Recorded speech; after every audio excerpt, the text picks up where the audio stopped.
Louvado seja nosso Senhor Jesus Cristo. Bom dia. Nós nesse dia tão especial do acampamento Jovem Cristo, com esse tema tão especial sobre a família, né? Sobre família, uma necessidade tão grande, uma realidade tão fundamental para a sociedade, para o mundo, para a igreja, para cada um de nós. Para quem não me conhece, né, e para os que me conhecem também, é claro, eu sou Marcelo, né, Marcelo Barbosa, sou de uma comunidade do município da cidade de Bueno Brandão, chamada Comunidade Cenáculo. Sou casado há 21 anos. Pode ser que seja 22 também, porque o homem tem um pouco de dificuldade com as datas, vocês sabem disso, né? Quando eu fui fazer o curso de noivo, aí uma das dinâmicas do curso de noivo era para saber o que a sua namorada gosta e qual é a data do aniversário dela. Tinha uma terceira pergunta que eu me esqueci. Aí fizeram as 3 perguntas lá e separaram nós para responder as 3 perguntas. Depois você ia partilhar, né? Para ver se você conhecia a sua noiva e poderia casar com ela. Você tinha que saber a data do aniversário, tinha que saber o que ela gostava de comer, e tinha uma outra coisa agora que não recordo. Aí cheguei e fiz lá, né? Qual é a data de aniversário da tua noiva? Eu coloquei lá, pensei, refleti. Não tinha nada marcado, falei 24 de maio. Era mês de maio, tinha certeza que era mês de maio. E o que ela gosta de comer? Falei, eu não sabia, falei coloquei carne, né? Quem que não gosta de carne agora, né? Aí fomos fazer a pergunta, chamaram eu lá na frente para fazer a partilha, né? E a mulher, a noiva, que ia falar se estava certo ou estava errado. Aí começaram pelos mais fáceis, né? O que ela gostava de comer, o menos importante. Eu falei carne, eu vi que a Helena concordou mais ou menos, né? Mas aí ela estava mentindo, né? Porque quem que não gosta de carne? Já volto a insistir nisso. Aí eu falei, qual é a data a segunda pergunta e a terceira, qual é a data do aniversário dela? Eu falei 24 de maio. Aí a moça que estava tomando confiança, Helena, é 24 de maio? Ela falou, não é 24 não, é 27 de maio. Então o homem tem essas coisas, não é falta de amor, não é nada, o homem esquece as coisas, as datas mesmo, né? Então essa faz parte da vida do homem. Mas eu sou casado com a Helena, né, faz 21 anos, já estava na comunidade, ela estava na comunidade quando nós começamos a namorar, né? Ela é do mesmo bairro lá, mora no mesmo bairro que eu, ela já morava também lá. Tenho 2 filhos que estão aqui, o Davi e o Paulo, né? Tenho 2 cunhados, um cunhado e uma cunhada que está aqui também, que são irmãos da Helena, o Alexandre e a Marília. Eu não sei se eu casei com a Helena por amor a ela ou para ter os 2 como cunhado. Isso eu tenho meio em dúvida até hoje, né? Porque os cunhados, são 2 cunhados, é uma instituição aqueles 2, né? E né? Sou feliz como homem casado, sou feliz como família. Mas sabemos, e isso é o fato que nós queremos refletir um pouco, que a família hoje vive tempos difíceis, né? A Gáudio et Spes, quando ela vai refletir sobre a família e sobre o mundo, né, as alegrias e as esperanças do mundo, ela vai dizer e vai mostrar que a alegria e a esperança para o mundo é a família, mas também fala da dificuldade, do momento difícil que nós vivemos como família, né? Como diz uma música que nós conhecemos, se acabar a família, acaba a sociedade, acaba o mundo. E nós sabemos que existe um processo, né, acontecendo, um processo se desenvolvendo, a destruição da família. Hoje, sim, os relacionamentos são muito confusos. O processo de formar família, de constituir família, hoje é uma situação complicada para muitos, né? A gente vê hoje, por exemplo, jovens, rapazes, que pedem ou fazem uma declaração em cartório para fazer vasectomia, né? Com 18 anos já fazem esse tipo de processo, o SUS, me parece que o SUS paga, né? Então a gente vê que existe, né? Que é um tipo de relacionamento, mas um relacionamento que não forma família. Então nós, como cristãos, como pessoas chamadas por Deus, batizadas no Espírito Santo, que temos a necessidade de transformar o mundo, nós precisamos ter uma consciência diferente disso, né? Uma consciência diferente disso. O que nós vamos refletir é sobre a família como lugar do perdão e da festa. O perdão e a festa são duas faces da mesma realidade que é o amor, né? O amor, ele produz, né, a comunhão familiar. Só é possível comunhão, uma família feliz e próspera, vamos dizer assim, se ela viver o amor.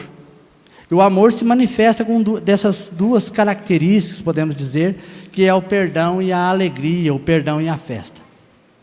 Esse amor que produz, o perdão e a festa que produz a comunhão em família, que torna um ambiente familiar agradável, um ambiente familiar feliz, que torna possível, né, vamos dizer assim, ter um lugar saudável para nós vivermos e entre pais, mães, filhos, né, um ambiente familiar muito saudável e agradável, que é fundamental. E quando eu pensava nisso, e eu acredito que é o tema, de onde sai o tema, né, família, lugar do perdão e da festa, eu lembrava da parábola do filho pródigo.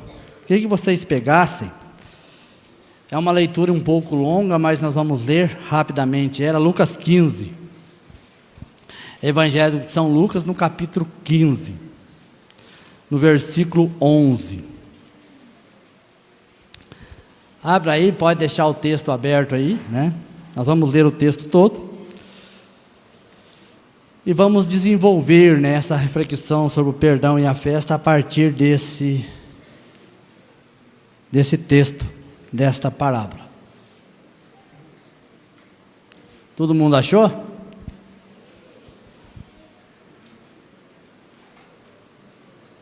Vamos lá.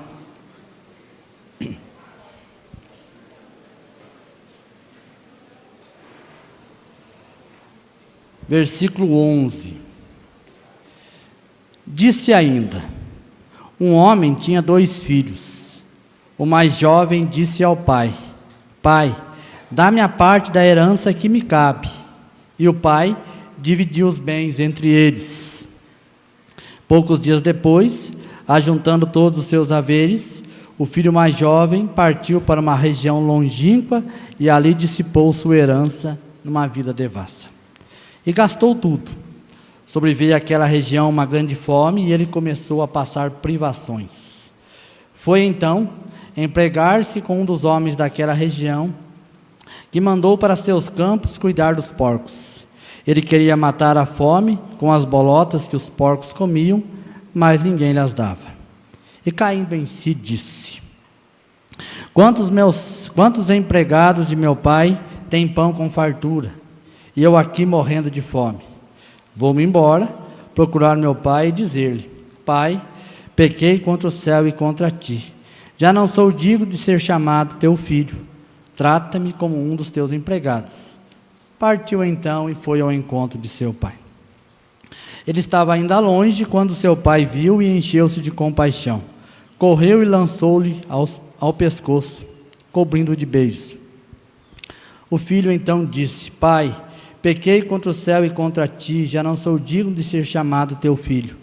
Mas o pai disse a seus servos: Ide depressa a trazer a melhor túnica e revesti-o com ela. Põe-lhe um anel no dedo e sandália nos pés. Trazei-lhe o novilho cevado e matai-o. Comamos e festejamos. Pois este meu filho estava morto e tornou a viver. Estava perdido e foi reencontrado. E começaram a festejar. Seu filho mais velho estava no campo. Quando voltava, já de perto de casa, ouviu músicas e danças. Chamando um servo, perguntou-lhe o que estava acontecendo. Este lhe disse: É teu irmão que voltou, e teu pai matou o novilho cevado, porque o recuperou com saúde. Então ele ficou com muita raiva e não queria entrar. Seu pai saiu para suplicar-lhe. Ele, porém, respondeu a seu pai: Há tantos anos que te sirvo, e jamais transgredi um só dos teus mandamentos. E nunca me destes um cabrito para festejar com meus amigos. Contudo, veio este teu filho, que devorou teus bens com prostitutas, e para ele matas o novilho cevado? Mas o pai disse-lhe: filho, tu estás sempre comigo, e tudo que é meu é teu. Mas era preciso que festejássemos e nos alegrássemos, pois esse teu irmão estava morto e tornou a viver, estava perdido e foi reencontrado. Palavra da salvação. Glória a vós, Senhor. Nós percebemos nessa parábola, né, podemos dizer a realidade que existe nas nossas famílias. Nós percebemos nas três pessoas, nos três personagens envolvidos, sobretudo, uma realidade muito comum entre nós. Em nossas famílias também há quem erra, há quem perdoa e quem tem dificuldade de perdoar. Além daquele que tem dificuldade de perdoar, quando alguém perdoa, se sente aborrecido como o irmão mais velho, né? Sente raiva, sentiu muita raiva, como o texto diz, porque não quer perdoar e se revolta com os misericordiosos, no caso o pai. Mas o que é interessante nós percebermos, que na realidade familiar, na nossa realidade, não tem papel fixo. Às vezes nós somos o irmão mais novo, aquele rebelde que vai embora. Às vezes somos o irmão mais velho, que não quer perdoar, que acha que é o certinho, que faz tudo certo, que é o injustiçado da família, que só trabalha e ninguém vê meu empenho, o pai não vê meu empenho. E às vezes, muito raramente, nós somos o pai que perdoa e que acolhe. Se nós olharmos para isso, nós vemos na pessoa do filho mais moço, alguém que erra, que faz uma escolha, uma opção, que ofende o pai. Porque ele pede a herança do pai em vida. E vai embora e abandona o pai, não está nem aí com o pai, E causa consequências difíceis para a família, porque ele magoa profundamente o irmão mais velho. Além de ofender o pai, magoa profundamente o irmão mais velho. Mas essa escolha que ele faz, essa opção que ele faz, de deixar a casa do pai, de abandonar o convívio do pai, de sair da segurança da família, vamos dizer assim, ele tem consequências. As suas consequências são sérias em sua vida. Nós percebemos que as consequências daquilo que ele fez, da escolha que ele fez, é muito difícil, porque ele chega de volta para a casa do pai totalmente desfigurado, descalço, sem roupa, com fome, sujo, Muitos artistas retratam isso. Então ele traz as consequências das suas opções, das suas escolhas, são muito sérias em sua vida. Ao se afastar do pai, ao se afastar da vida com o pai, ele tem essas consequências que quase que destroem a sua vida. E é interessante que quando ele vê essas consequências devastadoras em sua vida, quando ele começa a sentir muita miséria, passar privações, o que ele pensa? Ele pensa nas coisas do pai. Eu vou voltar para o meu pai, e pensa numa proposta para fazer para o pai. Eu vou voltar para o meu pai e vou dizer para o pai: olha pai, pequei contra o Senhor, trata como um dos teus empregados. Então ele tem uma proposta a ser feita. Mesmo naquela situação, ele pensa assim: eu tenho algo a oferecer para trocar, ou para barganhar a minha presença, ou para o pai me acertar de volta.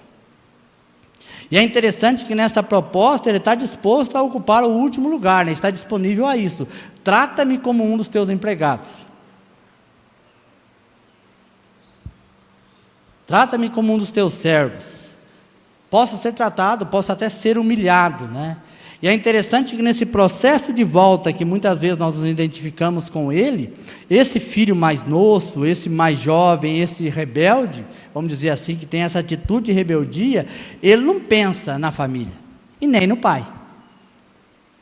Ele pensa na miséria que faz ele retornar para a casa do pai por causa das suas escolhas. E tem o irmão mais velho. O irmão mais velho é aquele que tem dificuldade de perdoar, né? Na verdade, o que o texto diz, né, é que ele não perdoa mesmo. Ele fica com muita raiva. E fica aborrecido e fica revoltado com o pai, porque ele não é capaz, porque o pai está perdoando aquele que fez tudo aquilo, que ofendeu o pai, que gastou os bens, como diz ele mesmo, com as prostitutas, que destruiu os bens que o pai tinha dado, que ele tinha pegado do pai, e queria que o pai o castigasse, né? O desligasse da família. Amadeu Sensini, ele conta uma história sobre ele dando catequese para um grupo de crianças, e ele pediu para uma das crianças contar a parábola do filho pródigo com as suas palavras. Você conhece a parábola? Conheço. Então conta com as suas palavras a parábola do filho pródigo. E ele vai contar, né? O menino começa contando que um pai muito bom, tinha 2 filhos e era um pai muito rico. E tinha muitas coisas na catequese, ele pediu para o menino contar. Tinha muitas coisas, e o filho mais moço, o filho mau, pegou as coisas do pai e foi embora. E gastou os seus bens de maneira má. E começa a passar muita dificuldade, ele vai contando a parábola, começa a passar muita dificuldade, ele retorna para a casa do pai, dizendo ao pai, ele toma a decisão de voltar para a casa do pai, e para voltar, para ter a vida a boa na casa do pai. E o menino, até aí ele conta a história muito próxima da história verdadeira. Aí quando o filho começa a voltar, o pai avista o filho de longe, o pai sai rapidamente, passa onde está o irmão mais velho e fala: meu filho, vamos encontrar com o teu irmão, porque teu irmão está voltando. E diz para o irmão mais velho assim: olha, nós vamos, para o filho mais velho, nós vamos voltar lá, nós vamos pegar ele, vamos castigar muito ele, para que ele se arrependa profundamente do mal que ele fez contra nós. Assim que o menino termina a história da atitude do pai. E nós também, nesse mundo que nós vivemos, nessa sociedade que nós vivemos, às vezes nós temos essa dificuldade em perdoar, porque não pensamos no perdão como uma coisa gratuita. Não aceita o perdão, não quer dar o perdão, porque não pensa dessa forma. E é interessante que o irmão mais velho, da mesma forma como o irmão mais novo, nessa atitude dele, ele não pensa na família, e ele não pensa também no pai. Ele pensa só em si, naqueles sentimentos que ele tinha em seu coração. Ele é incapaz de perceber, porque ele não quer perdoar, que o perdão, né, é útil a todos da família. Que aquilo que o pai está fazendo, a atitude do pai em perdoar, não só é útil ao pai ou ao outro, mas também é útil a ele, porque vai trazer o irmão de volta para casa. Vai salvar o irmão, aquele irmão que estava morto. Ele não percebe isso. Vai trazer paz para a família. Porque o pai tinha perdido aquele irmão. E o irmão mais velho é incapaz de perceber. Ele é incapaz de perceber, e aí trazemos para a nossa vida, de que também nós fomos perdoados de maneira gratuita.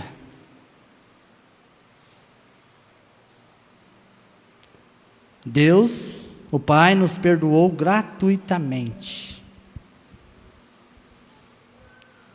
sem termos nada a oferecer. Muitas vezes, nem arrependidos estávamos. E nós percebemos na vida desse irmão mais velho os frutos do não perdoar. Ele fica vingativo, ele tem inveja, né? Porque ele sente muita raiva, tem muita raiva do seu irmão, e vai dizer ao pai: mas por que o senhor vai matar um novilho para ele? Por que o senhor vai pôr a sandália nos seus pés? Por que você vai colocar roupa nova, anel em seus dedos? Mas nós também percebemos o pai, né? E o pai, rapidamente, o que ele nos ensina? Ele nos ensina a confiança e a paciência. Existem situações que demoram, né? para se resolver. Existem situações em nossa família que demoram. Às vezes um vício que alguém da nossa família tem, que se prolonga por anos. Que há muitos anos é fonte de sofrimento para mim, para minha mãe, para o meu pai, para os meus irmãos. Mas o Pai nos ensina que é necessário ter paciência e confiança. Às vezes a reconciliação nunca é imediata. Nunca é imediata. O Pai nos ensina também a saber superar, as ofensas recebidas. Aquelas ofensas que machucam muito, E é interessante de saber superar. Às vezes em nossa vida nós vivemos numa situação de não perdoar, de não buscar a reconciliação, que vira algo comum na nossa vida, de nós não conversarmos, ou às vezes conversarmos somente o que é necessário, não termos uma comunhão entre nós, de não viver um amor entre nós. Uma vez nós estávamos aqui na casa de oração, numa experiência de oração, há muitos anos atrás, e tinha um gerente do Banco do Brasil, de uma das nossas cidades aqui, que estava presente, e ele partilhou com a gente uma situação que ele viveu no banco, como gerente. Contou que ele foi, numa época, já bastante anos, ele atendeu um fazendeiro, e o fazendeiro ia fazer um financiamento para comprar um trator. E era um plano novo, estava chegando, falou, nós vamos lá na tua casa assinar, Marcaram um dia, nós vamos almoçar na tua casa, você convida o teu compadre que era o avalista dele, o compadre vai lá, nós almoçamos juntos, nós já liberamos o financiamento para você. Beleza, combinaram o dia do almoço, foi lá, aquele almoço pronto, almoçaram juntos, e ele pegou e falou assim, na hora que foi assinar, o dono da casa, o pai, o fazendeiro, assinou o financiamento, o avalista, que era o compadre, ele assinou o financiamento, aí o gerente falou assim, agora falta só a assinatura da sua esposa. E ele falou assim, não, da minha esposa não vai assinar, porque nós dois não nos damos bem. Isso já causou muita estranheza. E ele falou assim, olha, mas o pior que a esposa, uma mulher conhecida, uma mulher muito honesta também, como o fazendeiro, o homem era um homem muito honesto, ela tinha um neném no braço, que era filho do fazendeiro. Os dois foram capazes de arrumar um filho, mas não foram capazes de perdoar um outro.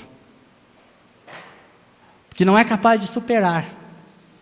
Se fecha no orgulho, se fecha na arrogância, se fecha na raiva, na inveja, na vingança, e não são capazes de superar isso. E o Pai nos ensina totalmente o contrário, tem que saber superar. Às vezes temos que esperar o perdão do outro, ou esperar a reconciliação, mas nós temos que superar isso em nossa vida. Saber acolher, manter o coração, o desejo da reconciliação, isso é muito claro no texto, O Pai cria um clima de reconciliação na sua casa, na sua família, porque quando o empregado vai conversar com o irmão mais velho, que o irmão mais velho escuta a festa, ele vai dizer, é teu irmão que voltou. A festa está acontecendo por causa do teu irmão que voltou. E nós percebemos também nas atitudes do Pai que ele se prepara para aquilo. Ele tem um novilho cevado, Ele já tem um anel guardado, ele já tem roupa para o filho vestir, já tem sandália para os pés do seu filho. Então o Pai está pronto a perdoar. O Pai está pronto, ele prepara, ele faz essa atitude constante. Talvez a dificuldade que nós temos, e às vezes levamos isso e não damos valor necessário a essa realidade, é o próprio conceito de família que nós temos. Às vezes nós temos um conceito de uma visão perfeccionista da família, que nós somos um conjunto de pessoas justas, que não temos problemas de relacionamento e passamos por cima de todas as outras coisas, sem olhar essa necessidade, essa realidade de perdoar. Nós nos consideramos sempre certos, ou achamos que a nossa família está sempre certa, Nós não temos incompreensões com os outros, Que a fraternidade e a amizade entre nós são coisas que fluem com facilidade, que não existem ofensas e rivalidades, né? Aí quando acontece uma ofensa na família, porque nós temos um conceito perfeccionista equivocado, é claro. Quando acontece uma ofensa, uma situação que necessita um perdão, que a família vê essa necessidade, o perdão se torna uma eventualidade desagradável. Às vezes quando acontece algum erro na família, usando uma expressão que a polícia usa muito, né, a casa cai. Porque o perdão não é uma prática. Porque o nosso conceito de família é um conceito equivocado. Quem de vocês que for casar e pensar que a família nunca vai ter a necessidade de perdoar, ou de viver essa prática em sua vida, pense de novo em casar. Se achar que o teu marido ou a tua esposa vai ser perfeita, totalmente, pode até estar num processo, você vai se decepcionar e vai se frustrar. Mesmo amando a esposa, mesmo amando o marido, tem momentos que você acha que você casou com a pessoa mais chata do mundo. Mas é a pessoa que eu mais amo no mundo.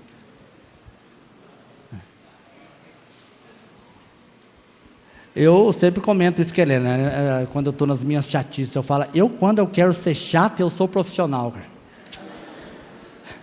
Ou quando eu quero usar a minha chatice, eu sou profissional.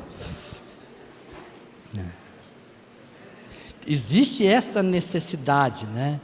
E o perdão tem que ser uma realidade constante, né? Não pode ser uma eventualidade desagradável.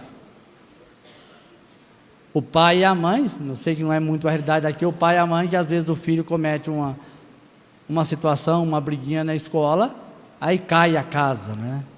Não estou dizendo que não tem problema, eu estou dizendo que essas coisas vão acontecer e nós temos que ter a atitude de sempre perdoar. Se o pai pensasse diferente, que os seus filhos eram perfeitos totalmente, o pai da parábola, ele não ia perdoar o seu filho, né? Ou, né, uma família a caminho da perfeição. Pessoas que falham, que ofendem, né? Que vivem dia a dia com a sua fraqueza, que fazem parte da humanidade, do ser humano, né? Às vezes com a dificuldade de querer bem. É uma família que tem necessidade de conceder e receber perdão. Isso é uma família cristã, né? Que tem que viver essa questão da verdade. No primeiro caso, a família que quer buscar a perfeição, tudo tem que correr bem para as coisas dar certo. Isso não acontece. Vocês conhecem o ditado, né? Alegria de pobre dura pouco, as coisas vão dar dificuldades. Os problemas vão vir. Jesus Cristo já alerta na parábola da casa construída sobre a rocha. Que vem as torrentes, vem as enxurradas, vem os ventos, mas a casa mantém de pé porque ela está construída sobre a rocha. Então vem dificuldades. Não é só porque eu vivo um relacionamento dentro da comunidade que não vou ter dificuldade em minha vida. Dificuldade em minha vida. E às vezes se cria um esquema, às vezes até de fingir e de esconder as dificuldades que nós temos para proteger, né? Isso é muito coisa de mãe. A minha mãe falava quando eu era mais novo que o Marcelo era um menino muito bonzinho. Menino muito bonzinho. Se não contrariar ele, você não tem problema com ele. Assim todo mundo é bom, né? Quem é que não é bom se não tiver contrariedades? Porque, né? É fato. Nós temos dificuldades e isso não é cristão nós pensarmos de outra forma.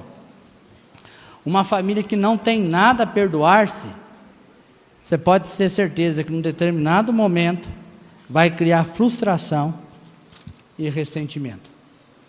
Porque é o que ela cria, é o que ela produz. Agora uma família, vamos dizer assim, que está a caminho da perfeição, uma família real, que reconhece os limites, que reconhece as fraquezas, que tem a necessidade de conceder e pedir perdão, ela entrou nessa dinâmica que não é a dinâmica da vida pagã, que tem que tudo correr bem, né? Uma família que não existe, mas uma família que se esforça na reconciliação, como o pai fez. Nós podemos perceber que quando nós vivemos o perdão, tem duas realidades que são fundamentais. A primeira questão de uma família que perdoa, de pessoas que se perdoam, ela rompe as barreiras criadas pelo pecado. Porque o pecado, não perdoar é um pecado, né? Ele tenta se esconder, né? Tenta dar uma aparência que está tudo bem. Isso vai nos colocando numa vida de escravidão do pecado, né? E vai minando os relacionamentos familiares, vai minando os relacionamentos de pais e filhos, o relacionamento entre irmãos. Quando nós perdoamos, o perdão rompe essas barreiras. Rompe essas barreiras. Tem situações de família que eu conheço, que muitos de nós conhecemos, que a única maneira da família se reconstruir é através do perdão. E às vezes não são nem tão situações tão graves. Nem são ofensas tão grandes, mas elas são incapazes de romper essa barreira do pecado. Se acham certas, se julgam justas e não rompem essa barreira. Nós precisamos, né, pedir perdão. Nós temos que saber exprimir o perdão recebido e pedir o perdão quando necessário. Às vezes nós criamos uma mentalidade de buscar o perdão somente no sacramento da reconciliação. Graças a Deus que buscamos, mas temos que ir além disso. Temos que pedir perdão às pessoas que nós ofendemos, temos que conceder o perdão às pessoas que nos ofenderam.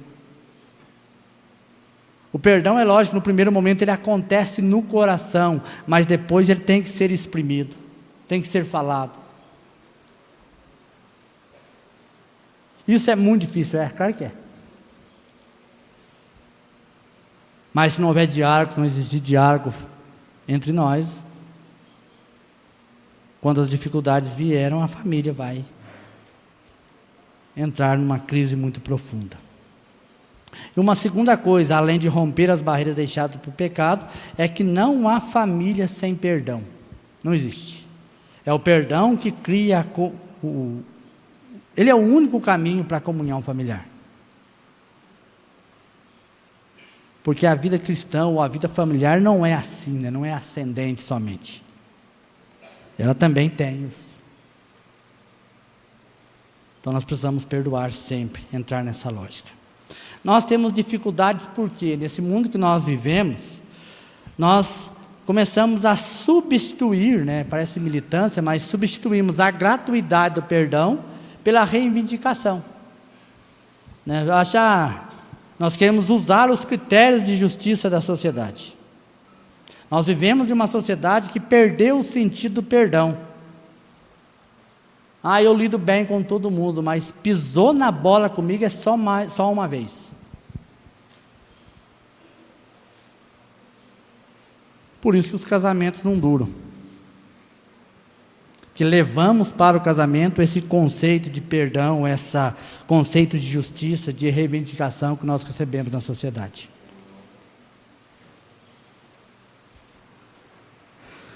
Recebemos na sociedade. E para nós também o perdão nunca é fácil, né, espontâneo. É necessário esforçar-se, é precisar lutar para perdoar, né, contra os ressentimentos, as ofensas que nós recebemos. Tem pessoas que carregam mágoas e injustiças a vida inteira em seu coração. E muitas dessas mágoas e injustiças que eles carregam em seu coração, às vezes são até imaginárias, né? Ele criou uma ofensa em sua cabeça, talvez vocês já escutaram isso, já viram isso, às vezes temos até em nossas casas. Criou um tipo de ofensa na sua cabeça que carrega isso a vida inteira em seu coração. Vai carregando, vai levando consigo aquilo, vai trazendo em seu coração, em sua vida, essa situação de ressentimento. E essas pessoas que carregam isso, que são incapazes de perdoar, de se esforçar para perdoar, elas são pessoas infelizes. São pessoas infelizes. E nós percebemos isso, a primeira coisa que você encontra com ela, a primeira coisa que ela vai fazer quando você encontra com ela, espera que nós não sejamos assim, ela vai falar mal de alguém, vai reclamar da vida, vai maldizer a vida. Ela vai semeando tristeza e rancor, porque ela não se esforça.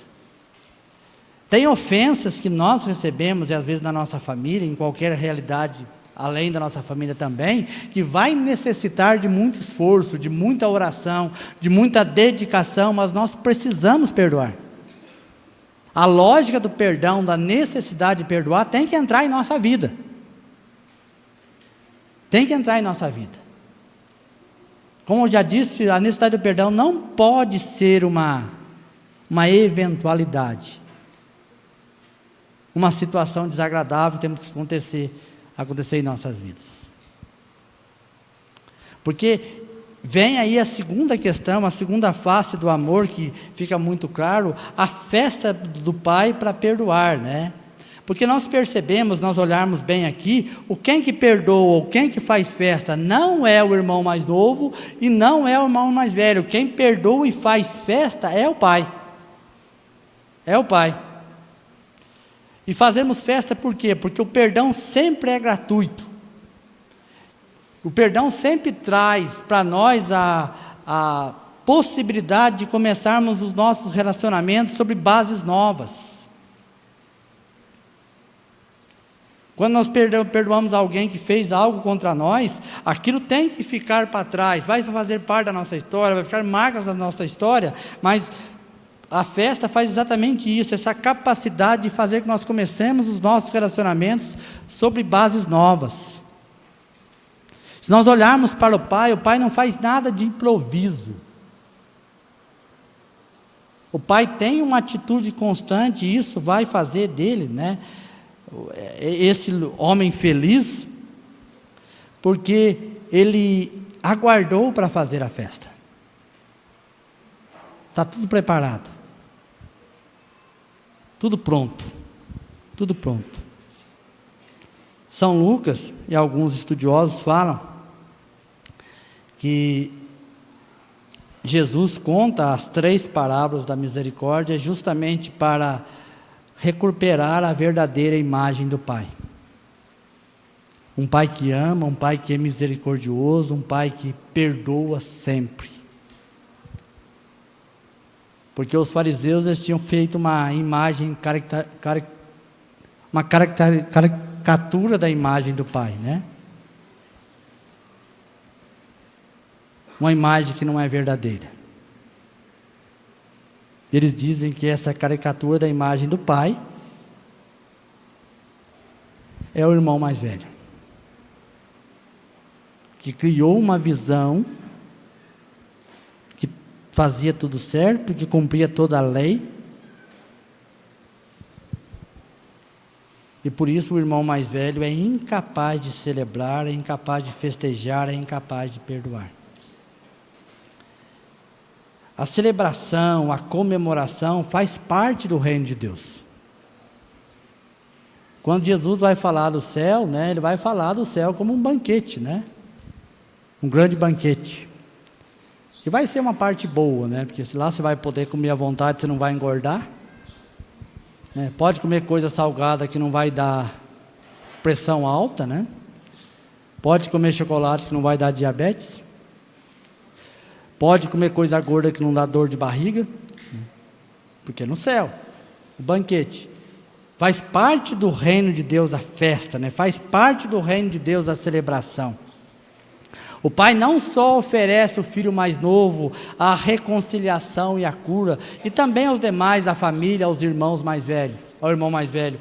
Ele oferece também dons para eles, a alegria, a festa, a comemoração, para que sejam nele uma fonte de alegria. Porque nós temos a necessidade de fazer festa, nós temos a necessidade de viver um ambiente feliz, nós temos a necessidade de viver um ambiente agradável. Por isso que existem momentos em nossa vida, situações em nossa vida que nós estamos juntos, celebrando, conversando, nos confraternizando, que são momentos que marcam profundamente a nossa história. Todos nós podemos contar na nossa vida situações que nós vivemos de felicidade, porque nós estávamos juntos. Nós temos a necessidade, né? A necessidade. O grande motivo da nossa alegria, o grande motivo da festa tem que ser para nós, é a presença do Pai, que nenhum dos dois filhos perceberam. Estar na presença do Pai. Por quê? Porque foi o Pai que nos uniu. Como família, como comunidade, como irmãos, como amigos. Foi o Pai que nos deu essa possibilidade. É Ele que vela por nós, é Ele que cuida de nós, Ele que está com o coração disposto a sempre nos receber, é Ele que nos ama. Por isso o grande motivo, ou o primeiro grande motivo da festa que nós temos que celebrar, ou da nossa festa, ou da nossa alegria, é estarmos na presença do Pai. O Pai que nos uniu. A grande ausência da vida do filho mais novo foi a presença do Pai.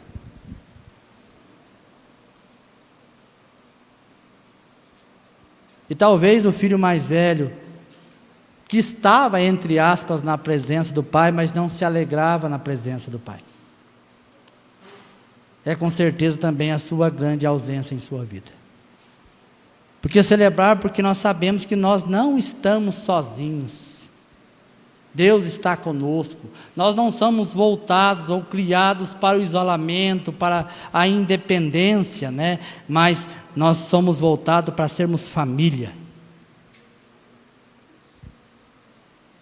Um povo que se reúne em família, uma família que vive vocacionalmente a realidade de ser pai, de ser mãe, de ser filho, de ser irmão. Deus nos criou para isso, não nos criou para sermos sozinhos. Por isso a necessidade que nós temos, né, de fazer festa, porque a festa é justamente isso, é esse grito de alegria por causa dessa realidade. Porque nós temos desgastes em nosso cotidiano, né? Todos nós temos, às vezes trabalhos frustrantes, a necessidade que nós temos de eficiência, de disciplina, gera muita tensão em nossa vida. Quem trabalha, todo mundo trabalha, sabe disso.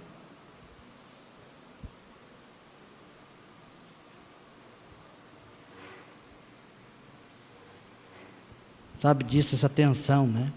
E às vezes essa tensão que gera nessa vida, nesse dia a dia, nesse cotidiano nosso, esses desgastes, faz com que nós criemos problemas de comunicação em nossa família, nos voltemos o tempo inteiro para a TV, para as redes sociais. E a alegria, a festa de estarmos juntos é algo fundamental. É algo fundamental, é algo necessário. É algo que nós precisamos.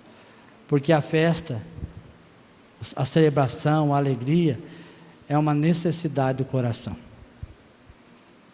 Porque justamente ele é um sinal daquilo que nos transcende. Ela é um símbolo daquilo que nós aspiramos. Da alegria que um dia nós teremos em plenitude na vida eterna. Mas viver a alegria e a celebração em nossa família é algo que nos simboliza para nós, é um sinal daquilo que nós vamos viver plenamente um dia na eternidade com Deus, juntamente com o Pai. E a festa também, né? Ela traz consequências imediatas para nós, porque ela nos faz capaz de esquecermos pequenas ofensas, né? Que nós temos em nossa vida, no nosso dia a dia, aquelas irritações do cotidiano, né, que nós temos.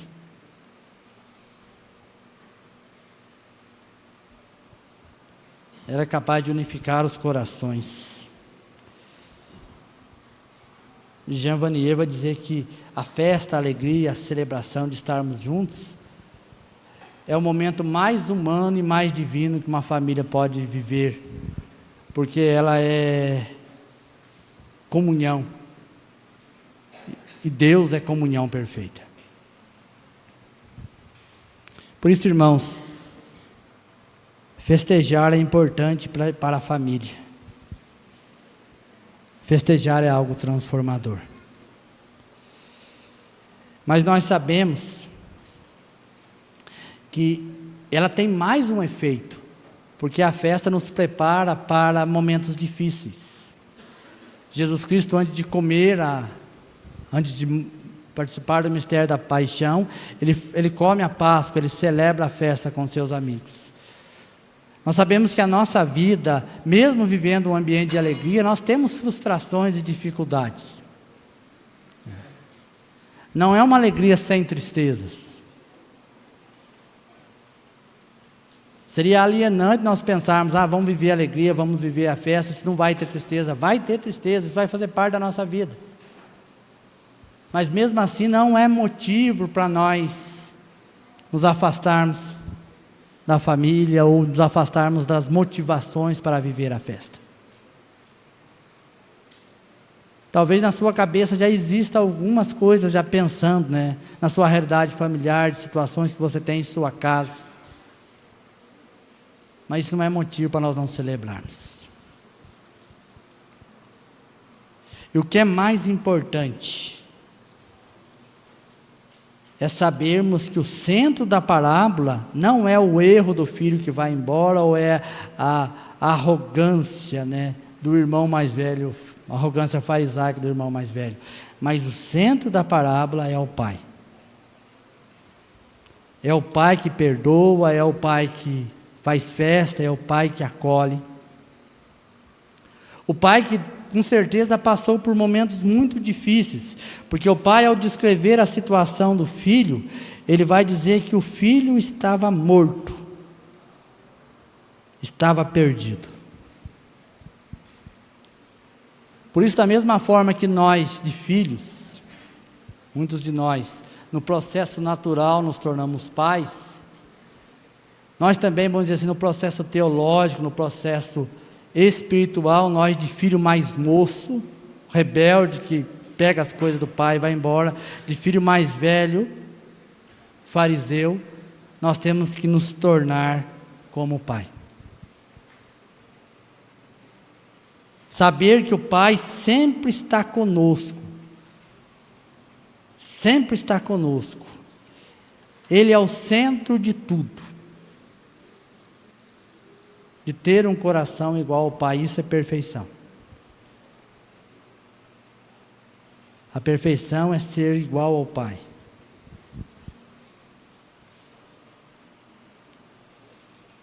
Eu ficava pensando esses dias, lembrando de um fato da minha vida, como é que deve ter sido esse encontro, no coração do pai, a hora que o filho mais moço chegou. Porque o pai vai dizer, como eu já disse, que o filho estava morto.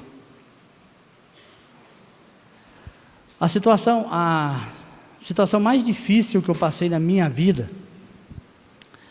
foi quando eu tive que contar para o meu pai que o meu irmão tinha morrido. É a pior situação que eu vivi em minha vida e acredito que não vou viver mais.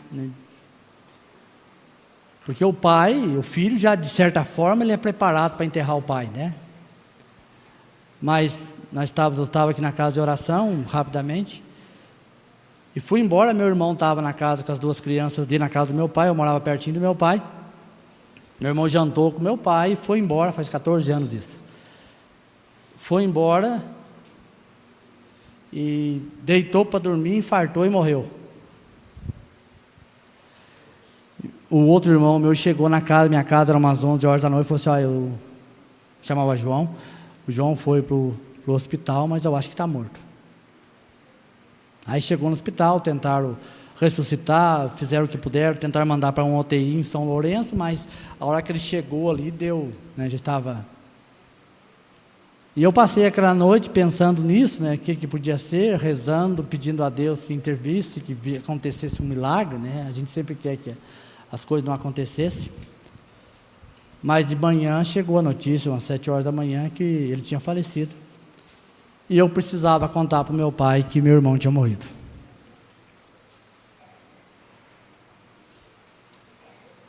E eu fiquei pensando, olha que situação terrível. É terrível isso. sei se alguém de vocês já passaram por isso. E eu pensava justamente nessa realidade que o pai vivia. A alegria de ver seu filho voltar para casa. Aquele filho que estava morto, como diz. Estava morto porque tinha abandonado o pai. Estava longe do pai. E o pai vê que o seu filho está vivo. Isso é motivo de muita festa para o pai. O pai faz tudo o que é possível para festejar aquele momento. Quando nós tivermos isso em nosso coração, que nós precisamos ser igual ao pai, né? E ao mesmo tempo pensar que nós temos que voltar aos braços de Deus, voltar ao colo de Deus, voltar a estar na presença de Deus.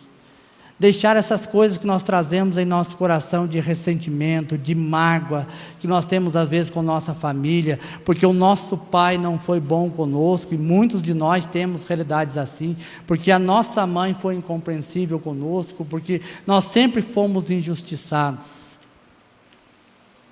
Nós vamos experimentar a alegria de Deus. Vamos rezar um pouco. Vamos preparar, porque o Pai está conosco e vai se manifestar em nosso meio. Coloca a mão sobre o seu coração.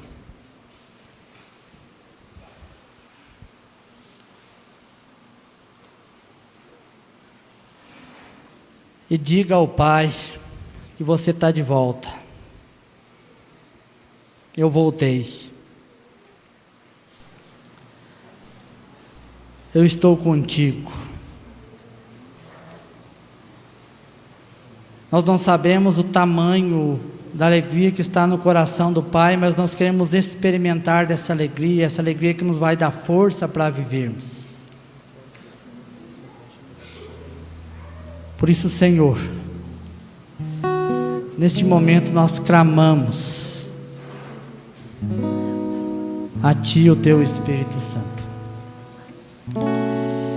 E pedimos que o Senhor haja em nossos corações. Não se preocupe com o que está acontecendo aqui na frente, não, reza somente. Deixa o Espírito Santo embalar a tua oração, deixa o Espírito Santo promover em seu coração a presença de Deus. Ó Espírito Santo, cria neste lugar o senso da presença do Pai. Cria em nós, Senhor, o desejo de poder desfrutar dessa presença, dessa misericórdia transformadora, desse perdão gratuito.